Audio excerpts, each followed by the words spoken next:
Bienvenidos a un nuevo video vinculado a la producción de trabajos científicos. En este video nos vamos a enfocar en el concepto de argumentación y algunos aspectos a tener en cuenta vinculados a ello.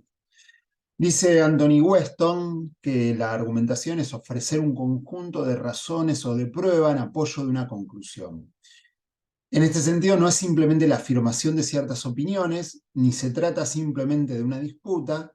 Los argumentos son intentos de apoyar ciertas opiniones con razones. Ahí aparecen algunos elementos que vamos a ir desarrollando. En principio, ofrecer razones, pruebas y no simplemente opiniones. No importa tanto la opinión, la idea que uno tenga respecto de algo, sino el conjunto de razones y de pruebas que apoyan ciertas ideas, ciertas opiniones, ciertos posicionamientos.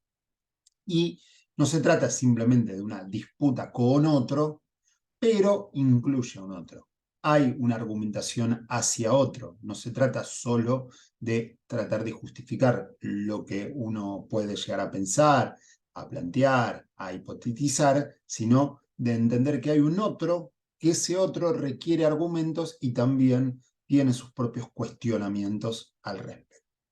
Según la definición de la RAE, la argumentación es el razonamiento que se emplea para probar o demostrar una proposición o bien para convencer a alguien de aquello que se afirma o se niega, con lo cual nuevamente incorpora un actor que es el otro. Va a ser un actor fundamental en este concepto de argumentación.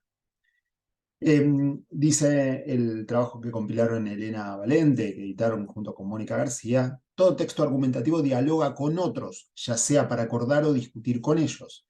En el primer caso, las voces que se integran en la argumentación autorizan, respaldan o refuerzan la voz del enunciador. Cuando son portadoras de la posición del adversario, esas voces integran la dimensión polémica de la argumentación, muestran la batalla verbal que el enunciador libra contra quienes sostienen posiciones opuestas a la suya. Es importante en la incorporación de los trabajos científicos que comprendamos que hay un otro, ese otro sobre el cual libramos esta batalla verbal y que debemos entender que hay otros diversos que están cuestionando lo que nosotros planteamos. No se trata solo de escribir argumentos a favor, sino de, ante cada cuestión que nosotros vamos escribiendo en nuestro trabajo, es preguntarnos quiénes son los otros que podrían estar leyendo esto, qué cuestionamientos podrían hacer estas otras personas, qué posicionamientos enfrentados o cuestionadores tendrían estas otras personas, y a partir de ello poder construir las explicaciones a esas personas, a esos cuestionamientos, a esos planteos. Entonces, aparece continuamente en un trabajo la posición del otro, del cuestionador, de aquel que libra esa batalla verbal con nosotros, e intenta decirnos que lo que nosotros vamos planteando tiene sus problemas, tiene sus otras miradas, tiene algunas críticas a poder ser realizado, y nuestro texto tiene que entender esa dinámica e incorporar las respuestas a esas críticas. Entonces, planteamos algo, definimos cuáles serían las críticas, no explícitamente, no se explicitan esas críticas, en términos, se podría entender que alguien cuestiona, no, eso no, está explícito en el texto a partir de del siguiente paso de la argumentación. Entonces tenemos que ir construyendo una argumentación que incluya todas las potenciales críticas. ¿Por qué? Porque la intención es también reducir la cantidad de críticas que se podrían hacer al final, la cantidad de aspectos que se podrían no acordar. Entonces, la argumentación implica gran cantidad de gente que tal vez no comprende del todo nuestro planteo, no está a favor, tiene otras miradas conceptuales, que eso también es importante, no es solo una opinión, una idea, sino también otras miradas conceptuales. ¿Qué otros autores, sería siempre la pregunta, qué otros autores plantean cosas diferentes a las nuestras y por qué y cómo se complementan o por qué elegimos posicionarnos desde el marco teórico que nos posicionamos? Entonces siempre debe aparecer la idea de un otro cuestionando, con otra teoría, con otra posición, con otras ideas, y todo eso tiene que aparecer en los textos. Cuando uno lee lo que uno escribe, uno tiene una tendencia a escribir y después cuando lo revisa o en una segunda versión, no en la revisión final, por supuesto, sino en el propio desarrollo del trabajo, cuestionar, es decir, ¿puede haber otro que opine diferente? Esta teoría que yo estoy planteando y que da el marco teórico que genera toda la argumentación, ¿realmente es única o es contrapuesta con otra? ¿Cuál otra? ¿Por qué? Planteémosla, definámosla, cómo entra en conflicto o cómo entra en acuerdo con nuestras teorías. Entonces, ahí está el foco de la argumentación y de los trabajos científicos. Entonces, en la argumentación debe haber una cuestión polémica a debatir, en general siempre existe, siempre está. El problema es que muchas veces no la vemos, tenemos que identificar cuáles son los aspectos polémicos o debatibles de nuestro trabajo. Debe admitir opiniones diferentes, en general las admite, salvo cuestiones axiomáticas. Incluso me animaría a decir acá, a teorías muy probadas, pueden aparecer otras teorías que las confronten. Siempre hablamos, en el caso de los trabajos científicos, en el marco de lo científico, en el marco de lo que tenga un razonamiento científico, un potencial razonamiento científico, una hipótesis, no fuera de ese contexto. Y el emisor defiende una de las posiciones, defiende un marco teórico, se planta desde un lugar, mientras que tiene receptores que van a cuestionar eso. Entonces, la idea es no deducir premisas en la argumentación, sino acrecentar la adhesión de nuestros lectores, una cantidad de gente del mundo académico, científico, que a partir de la lectura acuerda, nuestra comunidad científica, nuestra comunidad de destino, acuerda que lo que nosotros estamos diciendo tiene una cierta posibilidad de ser cierto, que tiene un razonamiento, un guión argumentativo correcto, que no es cuestionable o es mínimamente cuestionable. Y nuevamente reiteramos, la idea de que la argumentación es una respuesta a una opinión contraria, incluye siempre al otro.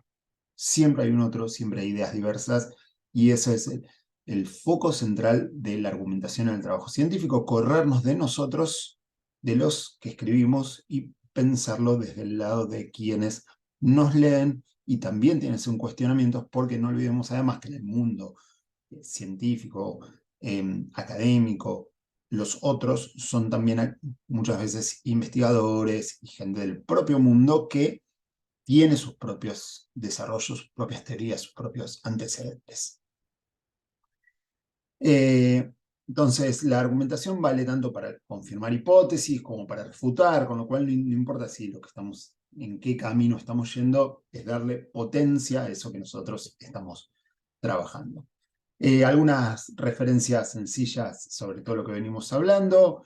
Valenti García dice: en un texto predominantemente argumentativo aborda una pregunta por la que no hay una única respuesta. Este interrogante, que puede ser explícito o implícito, se denomina cuestión.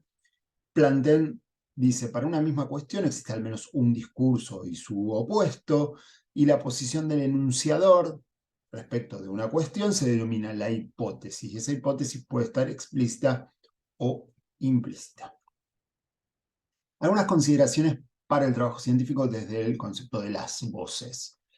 Las voces presentes en el texto son las del propio autor, por supuesto. La entidad discursiva, las entidades discursivas que asumen esa responsabilidad de lo que dice el discurso, que por ahí no son la persona humana que realiza la escritura, pero esa persona representa a una entidad discursiva puntual, y otras voces que en general son reproducidas de forma directa, con citas, o en forma indirecta, que también están presentes en el texto. Nosotros cuando escribimos un texto, son nuestra voz, pero también traemos otros a acompañar la voz nuestra, a acompañar nuestras ideas, a desbaratar propios cuestionamientos de los propios lectores, a partir de incluir otros autores que, independientemente de nosotros, también acuerdan con nuestras posiciones o en algunos aspectos. Ahí hay que tener cuidado de que, si bien el recorte uno hace es intencional respecto a lo que otros autores u otras entidades discursivas plantean, no toma fragmentos de textos, tratar de ser lo más cercanos posible a respetar la idea del autor. Si un autor plantea un determinado aspecto, nosotros no podemos recortar una frase para alinearla a nuestras ideas, sino las ideas del autor son las que deben presentarse, la voz e idea del autor presente en nuestro texto, con lo cual hay cuidado con el recorte de citas textuales que no representan esa textualidad, el concepto que el autor en el contexto integral completo está intentando presentar. Por lo cual, nuevamente, nosotros somos personas que escribimos, pero representamos a entidades que emiten esos discursos, y por otro lado, otras voces que se van sumando, con lo cual nos van apoyando, nos van acompañando en nuestro discurso. Respecto al destinatario, lo mismo, hay un lector real, persona humana, hay un destinatario, una comunidad destinataria, y potenciales destinatarios, que si bien no son los que están destinados inicialmente, indirectamente les puede llegar. Igualmente hay que diferenciar entre lo que es un trabajo argumentativo, científico-académico, o un trabajo de divulgación. Ahí aparece claramente destinatarios muy diferentes. Uno vinculado a un mundo, a un lenguaje, a una actividad, y otro vinculado a otro mundo, a otro lenguaje, a otra actividad. Y la escritura claramente se trata de diferentes maneras, porque también los posicionamientos, las críticas, las otras voces que nosotros vamos a utilizar son diferentes, y los lectores que van a, de alguna forma, a debatir en esa batalla verbal que hablábamos al principio, también son diferentes. Por último, en la escritura, una práctica es la búsqueda del efecto de objetividad en el autor, intentar, por un lado, con las palabras, con las terminologías, con las argumentaciones y con el uso de marco teórico, eliminar la mayor cantidad de subjetividad posible en el autor, aunque siempre existe un posicionamiento, siempre existe una idea, siempre existe una selección de voces que apoyan y una decisión de cuáles voces se dejan afuera, con lo cual hay siempre una subjetividad, pero vamos a intentar producir un efecto de objetividad para que el lector, cuando lo lea, intente desanclarlo del autor y tomarlo como una idea más objetiva del campo de la ciencia y la tecnología y el campo de la academia. Entonces se va a intentar, para producir ese efecto de objetividad, utilizar terceras personas, formas impersonales y oraciones en voz pasiva, evitar el uso del yo. Yo realicé unas pruebas, se reemplaza por se realizaron pruebas, entonces queda licuado, queda borrado el autor y de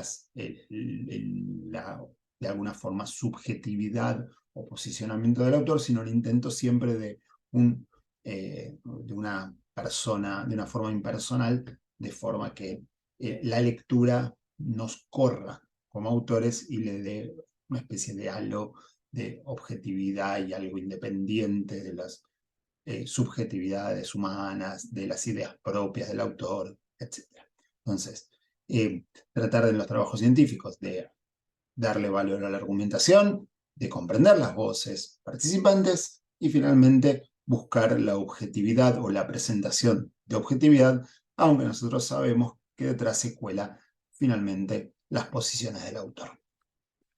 Muchas gracias, y la intención es que puedan aplicar todo esto que nosotros hablamos en sus propios trabajos. Muchas gracias.